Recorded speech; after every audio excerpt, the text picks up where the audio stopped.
So usually there's enough photographers, because they're a photographer, when they have to do something else, that's not enough.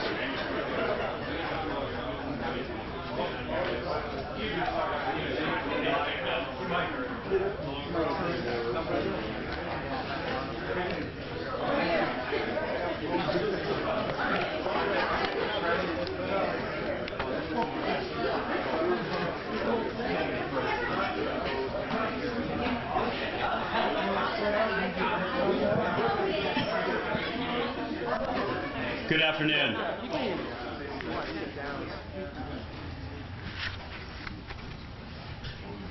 Thank you so much for the University of Amherst and the University System for hosting this event today. Governor Baker, President Meehan, Chancellor Subbaswamy, and Secretary Theoharides. Right now, as we speak, our energy system is going through such disruption.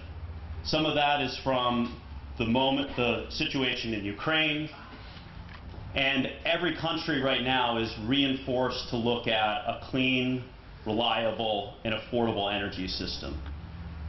Those words have a poignancy now, as residential consumers can't pay their electric bills, their heating bills, and states, countries are scrambling to catch up to the moment where they have an affordable, clean, and resilient energy system. Those have been the hallmarks of the Baker-Polito administration starting in 2015. Energy storage has been one of Governor Baker's personal interests, and I can speak to every moment when we were briefing the governor on energy storage, he would come back and say, go faster, go bigger. As we turn on this 4 megawatt hour facility, we are adding to the 320 megawatt hours in the Commonwealth as of the end of last year. To put that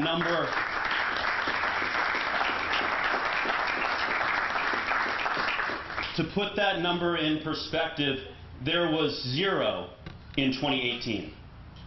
And legislatively, the governor signed a goal of 1,000 megawatt hours by 2025. In just 3 years, we are a third of the way there.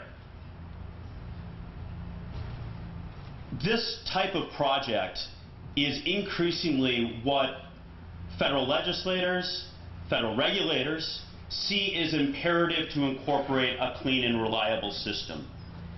We have the largest offshore wind project underway, under construction. I saw it this last weekend. Right now, the largest project under construction, and we are leading out of all of the U.S. states in ensuring that we have the storage systems to balance these intermittent resources. Frankly, without this energy storage system, we will not be able to harness the solar that we'll be producing during our sunny days and our highest demand periods. I want to thank Governor Baker for seeing ahead of the curve. I think Massachusetts has established themselves as a storage leader, and as we build on this announcement today, we're going to be working on expanding these types of projects, looking at long duration storage, and ensuring that we have that clean and affordable energy system that has been a hallmark of the Baker-Polito administration. With that, I want to introduce Governor Baker and thank you all for joining us today.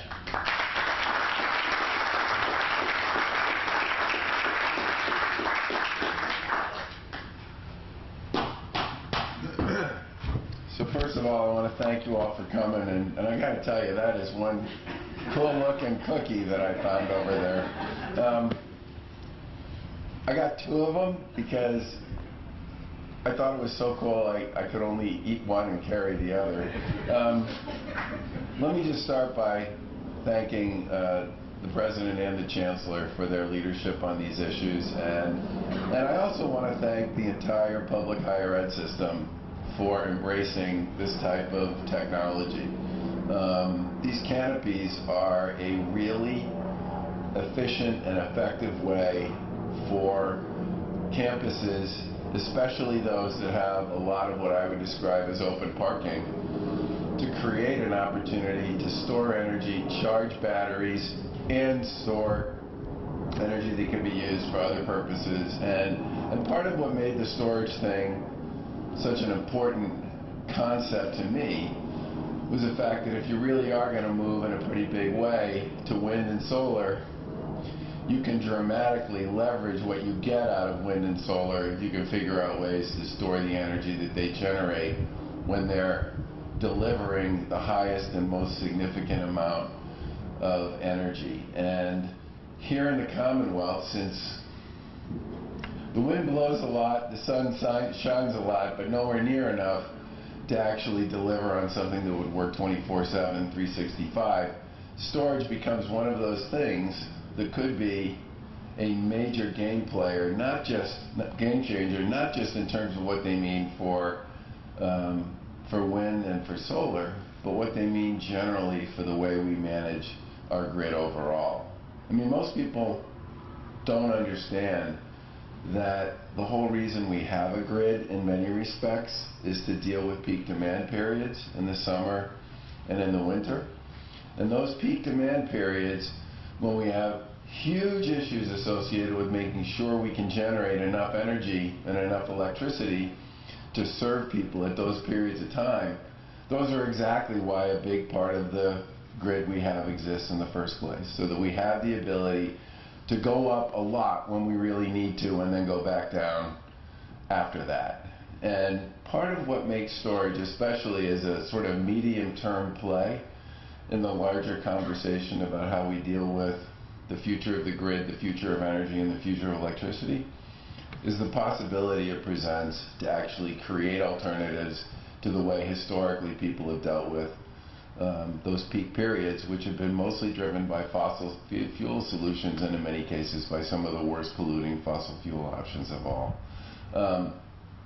You here at this campus, Chancellor, have done a terrific job of embracing the idea of net zero, and I think in many ways you've established a platform that this university can build on for years to come. And I do want to say how much I appreciate the work that Patrick and Secretary Theoharides have done on so many of these issues over the course of the past several years. We created, and I'm not bragging because it's true, the deepwater offshore wind industry in the eastern part of the United States with that procurement we put out in 2016 and the legislation we signed in 2015. That was the first time anybody saw that you could do deep water offshore wind at a price people could afford. And all of a sudden, megawatts became gigawatts. The federal government suddenly had oodles and oodles of ocean that people were interested in buying so that they could, or leasing so they could figure out how to create their own solutions. And every state up and down the East Coast suddenly decided they were interested in getting into the offshore wind game. One of the big challenges we face here is the difficulty associated with building something like that out.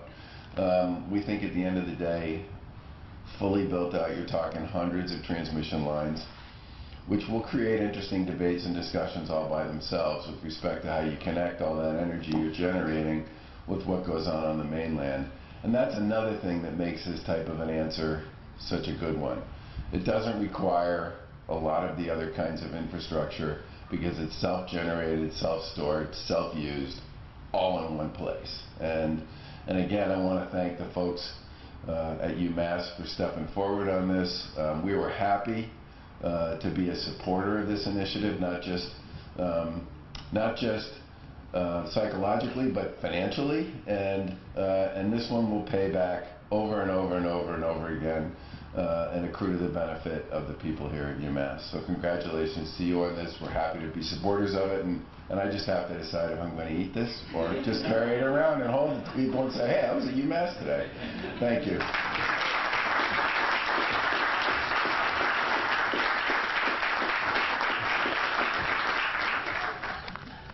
To build on those comments from the governor, they are poignant on, we have 3,200 megawatts of solar installed in the Commonwealth, where we sometimes don't have as much as 5,000 megawatts being consumed at one time. And when we're not producing solar, that is when we turn to oil. This winter, we looked at LNG imported from the same countries of Russia, looking at a very dangerous situation, ensuring reliability. It's this storage system that ensures that we have a balancing act to ensure those peak periods can be affordable and also resilient. I did want to turn to Secretary Theoharides. A couple comments about Secretary Theoharides. One, climate change is one of those issues that can be overwhelming, and she brings this leadership about an urgent, practical, responsible climate change policy agenda that is urgently needed throughout the country. I think the Baker-Polito administration has put these templates out of how other states need to replicate it, looking at affordability, but also ensuring that we move forward aggressively while also preparing our ecosystems for this changing climate. It's rare to see the combination of everything in one person, and that's Secretary Theoharides.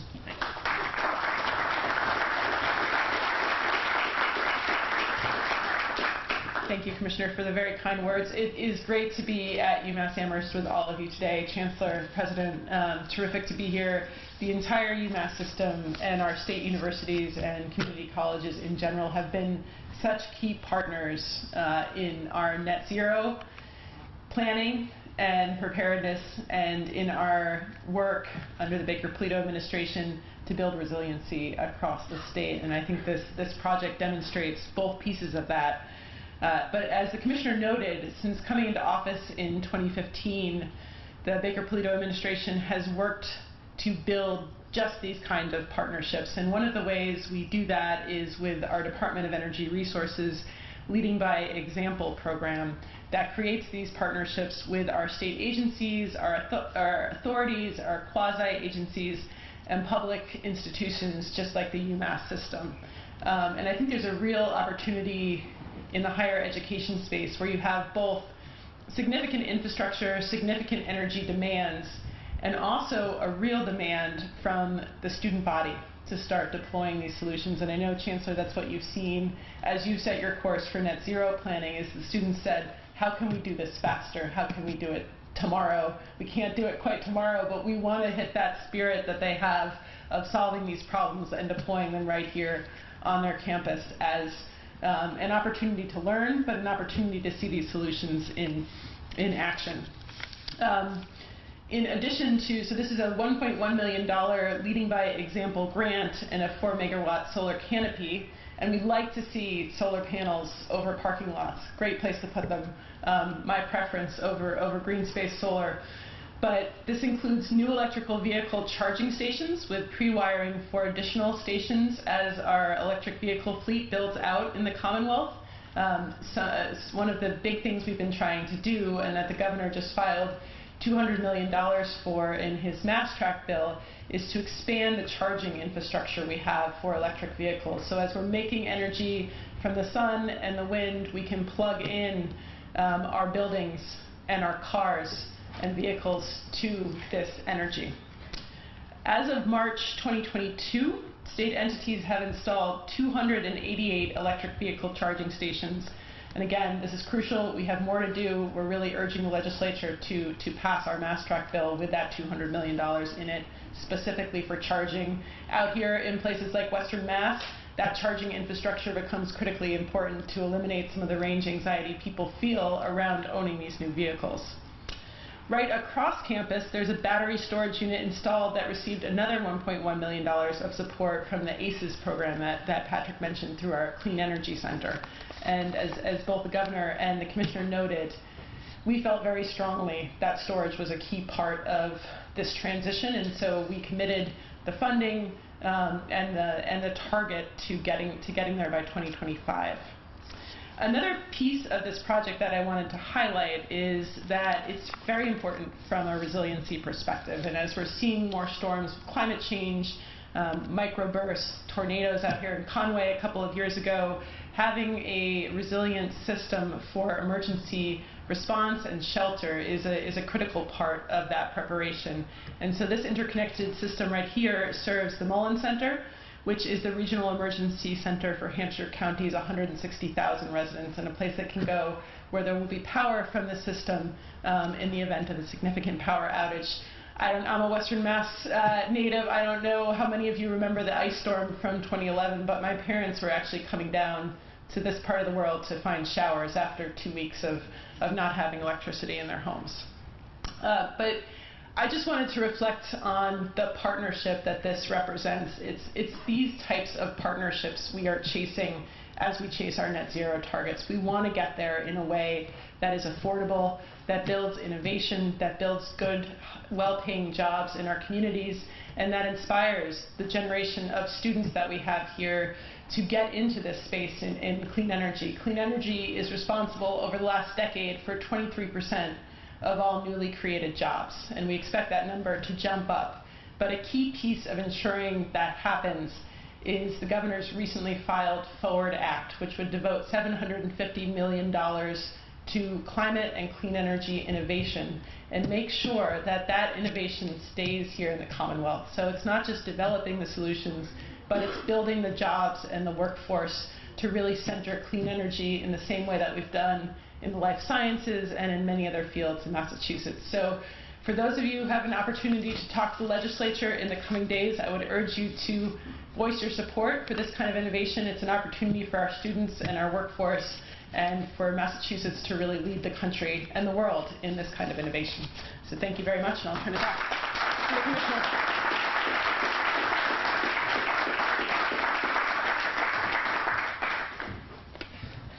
I'm going to turn to our university partners, but to set some context of how important this relationship is with the university system. We have 80 million square feet of state facilities, including the state university, 8,000 vehicles, and 8 million gallons of gasoline and diesel consumed every year. It is easy to think about climate leadership as a long-term goal, harder to execute near-term plans and results. And that's what we've been doing in a partnership with the university. It was working with Governor Baker and President Meehan's office. We established a new Leading by Example executive order last year, 1 year ago today, that puts on a bold ambition to make sure our buildings that are being built today are net zero compliant, that we're making sure that our vehicles that are acquired today are net zero, zero emission vehicles, and that we continue to do the innovation and R&D partnership to ensure that we have the student body to support the workforce of tomorrow. Moreover, Governor Baker this year introduced legislation for $400 million, adding a number of decimal points to what has been invested in previous years into executing these plans. And we want to work with the legislature to put that into action this year. Thank you so much, President, for your leadership and our continued collaboration. President Meehan.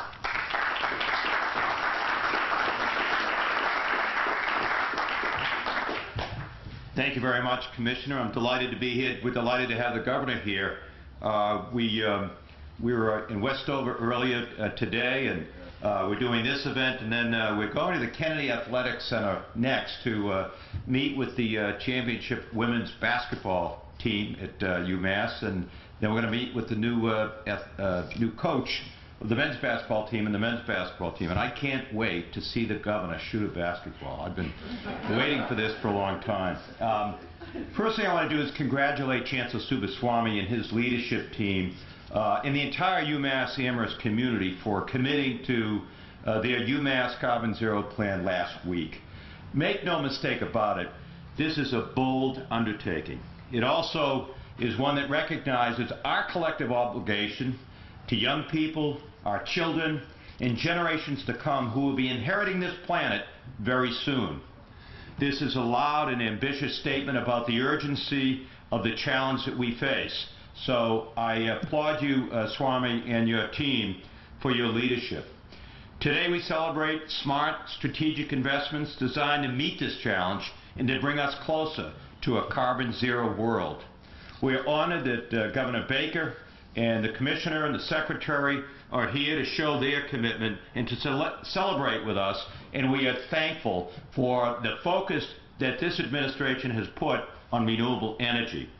On this issue, like so many others, including a global pandemic, the Baker administration has taken an evidence-based approach to solving problems and creating opportunities for people.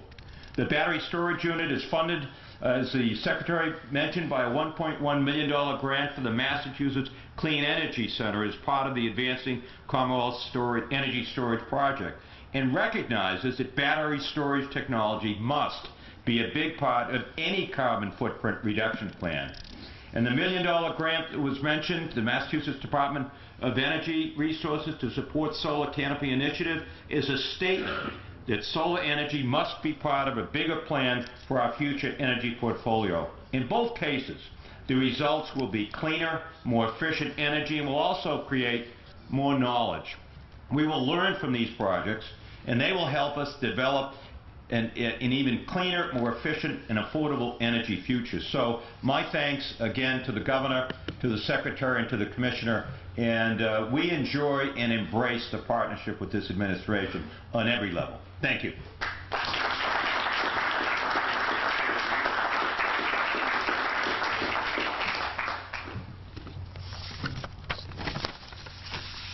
Now, turning to the Chancellor, I did want to build on some of the effort for the long-term planning that this university has gone through. A lot of climate work is very visible, like this canopy. A lot of it's hard. When you start talking about decarbonizing every building on a campus like this with the historic facilities that we have. How do you commence an initiative like that? Through collaboration. A student group, a faculty group, and a staff group did a working group to put out a long-term net zero plan. And just to give you a sense of the scale of the visible work that needs to happen with these canopies, 37% of the emission reductions will come through geothermal systems on a campus like this. And it is going to take the investments that Governor Baker put forward to modernize a campus that this facility right now is the largest state facility contributing to greenhouse gas emissions. However, it's the template that you've created here.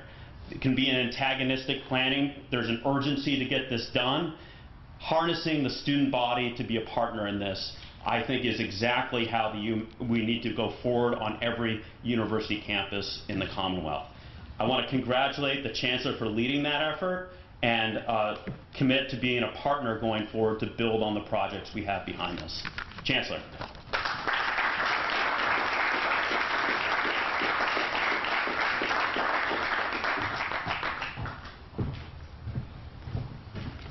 Thank you, Commissioner, and thank you, Governor, for being here. Thank you, Secretary, and my boss, of course. Thanks for very much being here. You know, I'd like to ordinarily would say a warm UMass welcome. I think instead of carbon zero, we're going to temperature zero here. So we'll try to be short. It's really wonderful that we're on this journey, and the partnership that we've had from the Baker-Polito administration has been absolutely superb. So for the past 8 years, Governor, you have been here both in person and in spirit, and really appreciate all that you have meant for this campus. While climate change is a global challenge, finding ways to successfully mitigate it really happens on a local level. As the flagship campus of the Commonwealth, we have a long-standing commitment to sustainability, and we understand our responsibility to lead the way in this change. Through the innovation of our research enterprise, by training the next generation of talent, and by heeding the activism of our students.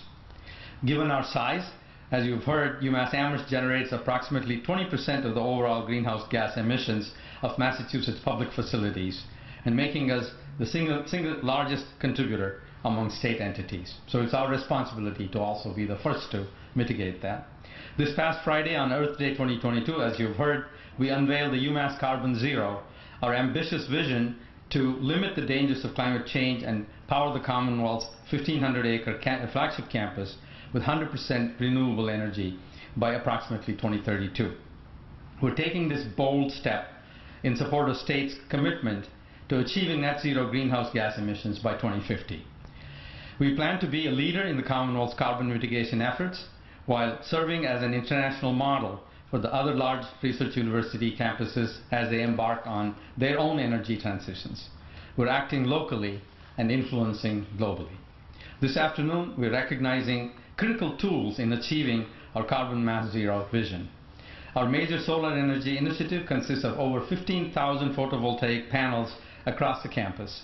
This project is reducing greenhouse gas emissions in the regional grid by equivalent of 31,000 non-metric tons of carbon dioxide and is cutting the university's electric bills by $6.2 million over the next 20 years.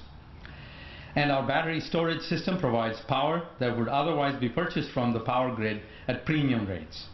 The battery also helps optimize how the campus integrates its current mix of power generation and provides a research site for our researchers and students. And in fact, there are currently several student internships that this project is looking for students. On behalf of the entire university community, I thank the state for its ongoing support as we work to realize our UMass Carbon Zero vision. The flagship campus is grateful and proud to help lead the way in this critical transition to renewable energy. Thank you, and go UMass.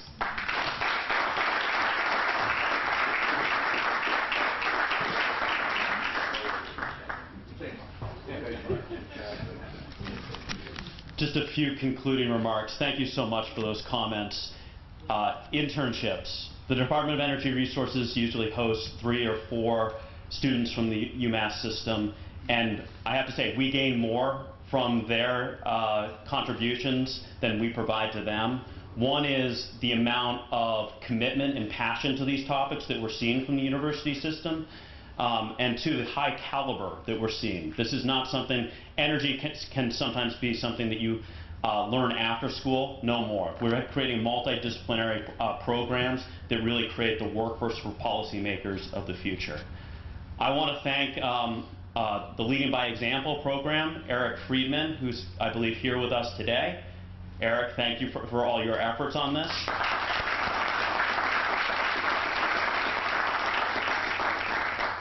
And just to put a snapshot of the type of project we're here today, 5 years ago, we were seeing no storage projects.